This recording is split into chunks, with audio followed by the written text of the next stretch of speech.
Welcome to Mystery of the Soul. I'm your co-host Erin, and I'm joined by my friend Leo, a psychic medium and Reiki master. Our podcast explores the depth of the soul, the spiritual, and the supernatural.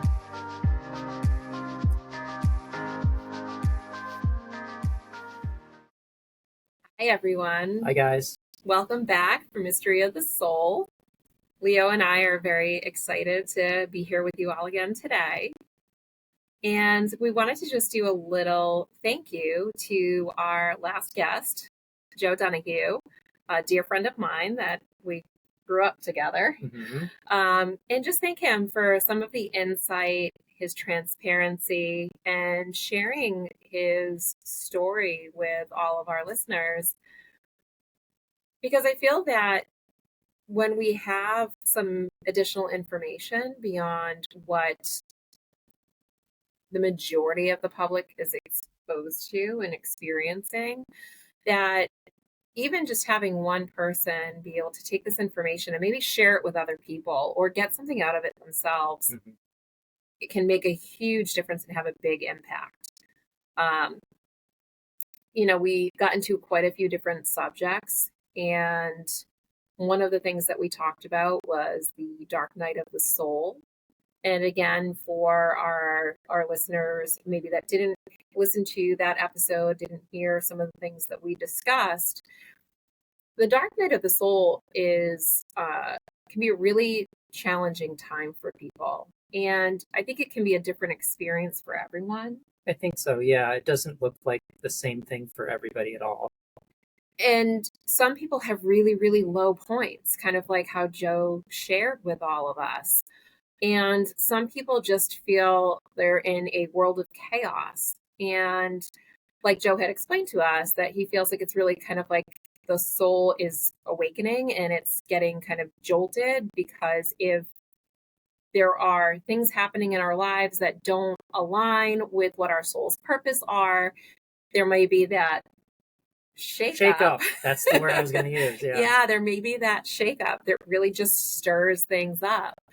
So, depending on how that looks for each individual, maybe there is that really, really low point. And maybe there is that sensation or that feeling like you have no control over anything going on around you.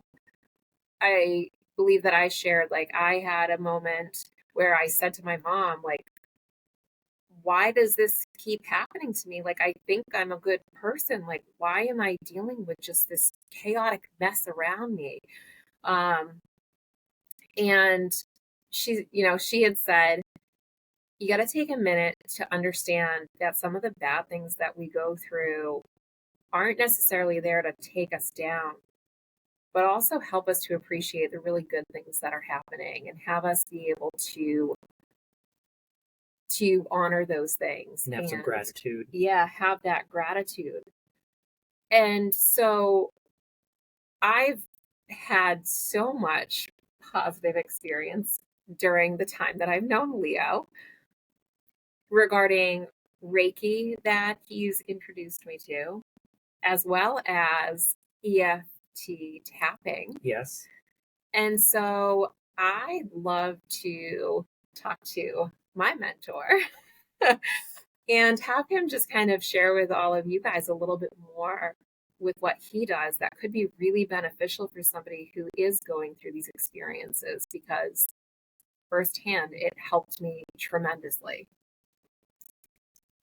Before I start talking about EFT tapping, Julia, can you tell the listeners a little bit, if you can think about or touch on, what did it help you with?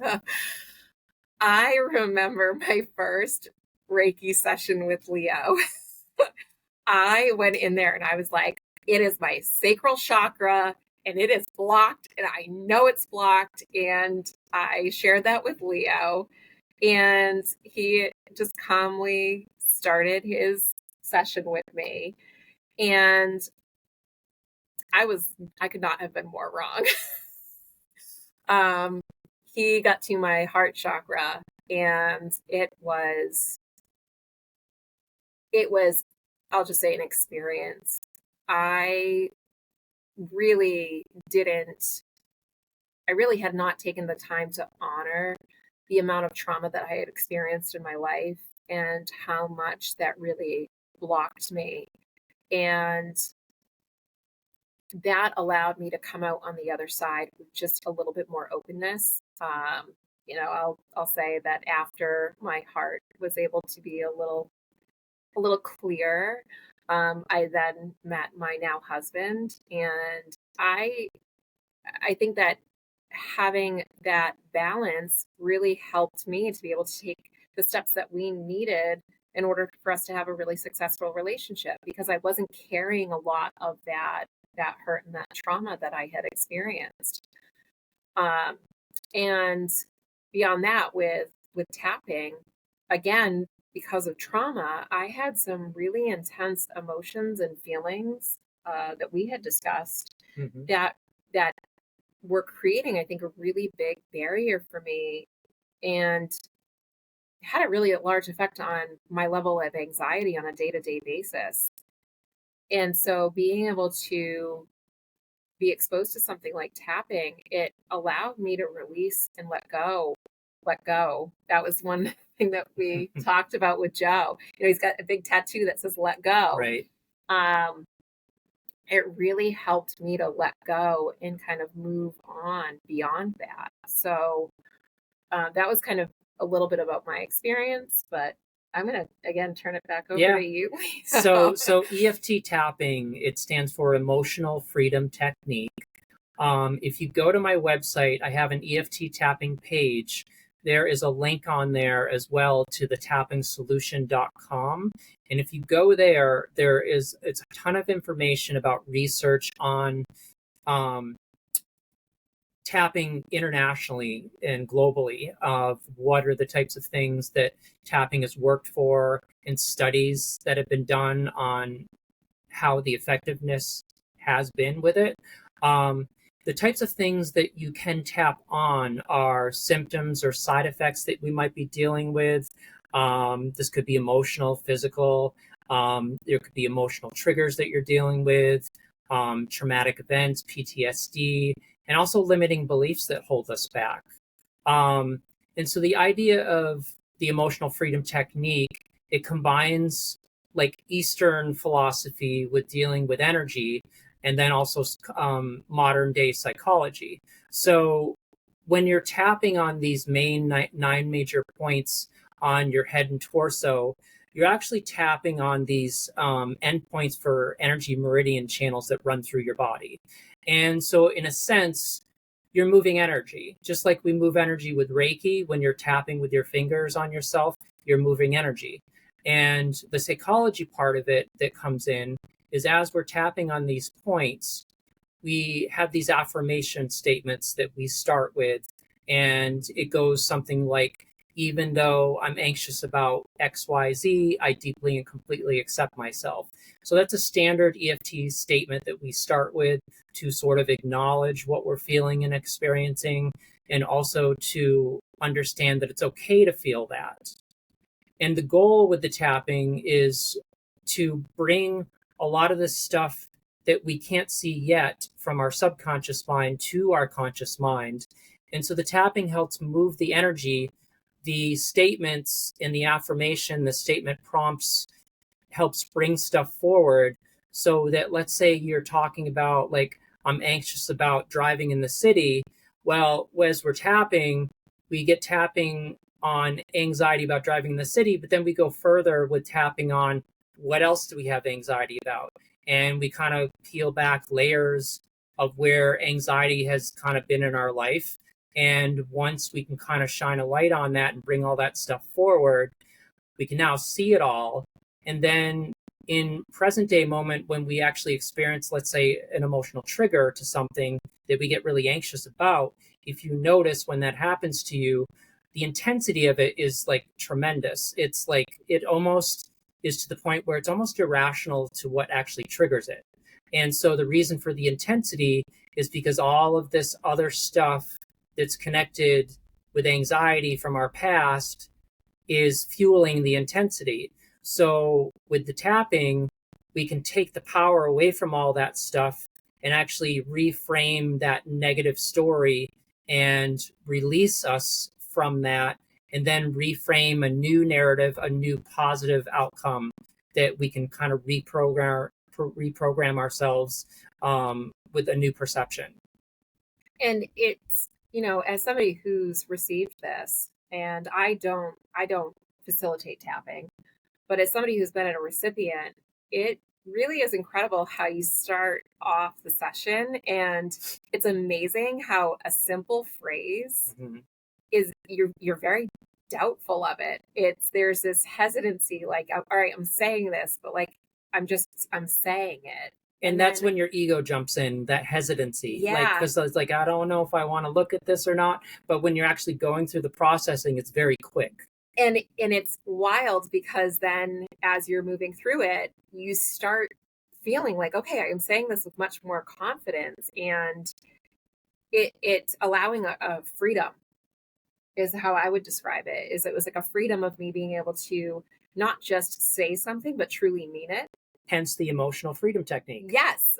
So it's pretty incredible. So I think that's something that I thought was worth sharing with everyone, and having Leo share more information about it, because it can be, I think, wildly helpful for people who are navigating some of those tough times. Yeah, because as we talked about the dark night of the soul, those are the times when we're actually feeling all these things at the most. Yeah, and like we talked about with Joe, is that you're in this state where it's like, I don't know what is going on, and you're also, again, like, you're grieving that, like, the person that I've always been, like, there's this shift of like, am I that person anymore? And we talked about the grief related to that, and like, you're grieving the person that you were before you started awakening in this way. And so I think that it's important for our listeners, and then the people that you guys love and care about, share it with them as well, that these are some really great options that people have. Yeah, and not only adults, but EFT tapping can actually work with kids as well. Yeah.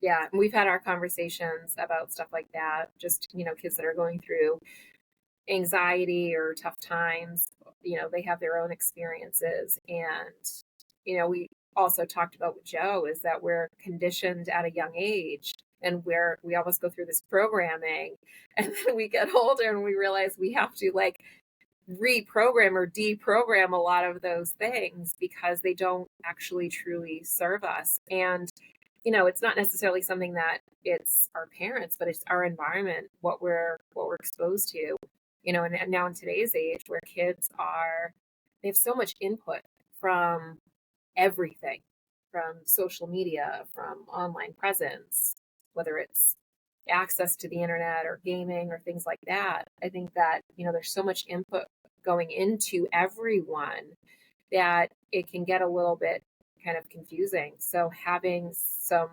direction, I think, can be really, really helpful. And, that's something that when we were having our conversation with Joe, that, he shared with us a lot of the techniques.